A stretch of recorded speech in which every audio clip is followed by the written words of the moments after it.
વડોદરા શહેરને નશામુક્ત બનાવવા માટે શહેર પોલીસે કમર કસી છે। નશાના બંધારણીઓ તેમજ ડ્રગ્સનો વેપલો કરતા આરોપીઓને ઝડપી પાડી કાયદેસરની કાર્યવાહી હાથ ધરવામાં આવે છે। ત્યારે હાલમાં આવા વડોદરા શહેરના 146 જેટલા આરોપીઓને પોલીસ સાચી દિશામાં તેઓ પોતાનું જીવન વ્યક્ત કરે તેવા ઉમદા આશય સાથે પોલીસ હેડક્વાર્ટર ખાતે એક સેમિનારનું આયોજન એસઓજી પોલીસ દ્વારા કરવામાં આવ્યું હતું, જેમાં joint police commissioner Manoj Ninama, SOG PI Vivek Patel સહિત પોલીસના ઉચ્ચ અધિકારીઓ તેમજ ડ્રગ્સના ગુનામાં 146 જેટલા આરોપીઓ ઉપસ્થિત રહ્યા હતા અને તમામને ડ્રગ્સનો ધંધો છોડવા તેમજ ડ્રગ્સના ધંધાથી કેટલાક પરિવારો વેરવિખેર થાય છે, તેમાં પણ યુવાધન ડ્રગ્સના રવાડે ચડે ત્યારે પરિવારની શું પરિસ્થિતિ થાય તે અંગે ચિતાર આપ્યો હતો અને ડ્રગ્સના દૂષણને ડામવા માટે પોલીસ અને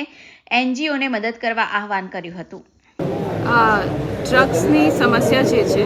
એને ડીલ કરવા માટેની બે સ્ટ્રેટેજીસ છે, સપ્લાય રિડક્શન અને ડિમાન્ડ રિડક્શન। સપ્લાય રિડક્શન કાયદા દ્વારા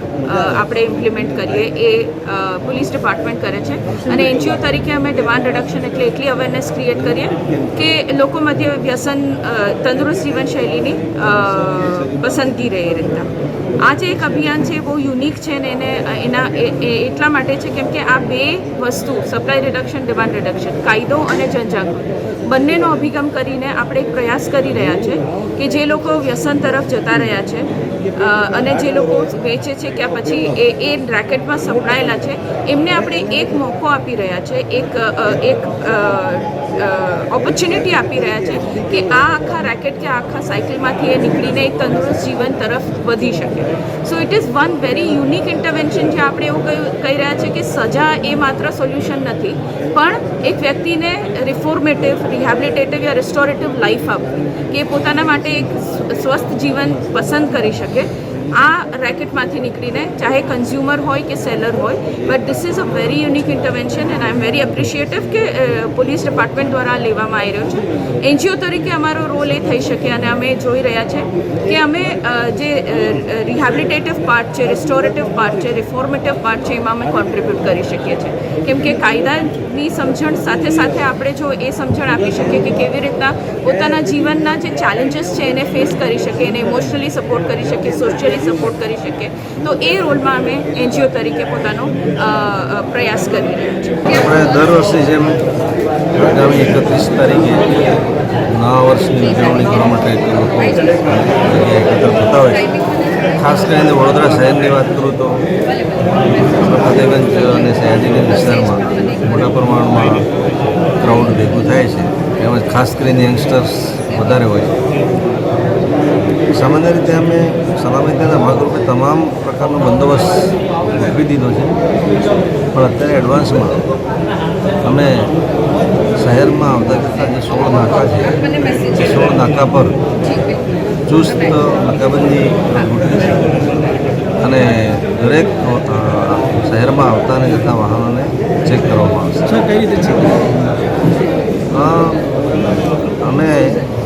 ખાસ કરીને 31ને ધ્યાને રાખી અને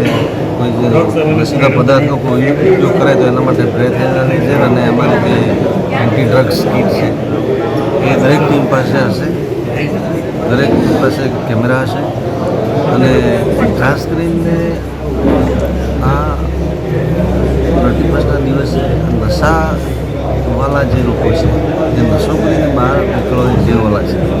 ને એ બહાર જ્યારે નીકળે છે ત્યારે કાયદો અને વ્યવસ્થાનો પ્રશ્ન ઊભો થાય તો કોઈ પણ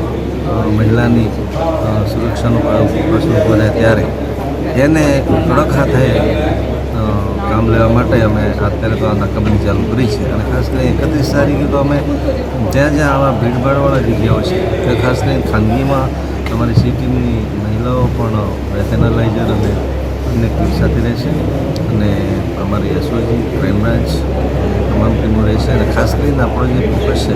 31નું એ સયાજીગંજ અને ફતેગંજ બે પોલીસ સ્ટેશન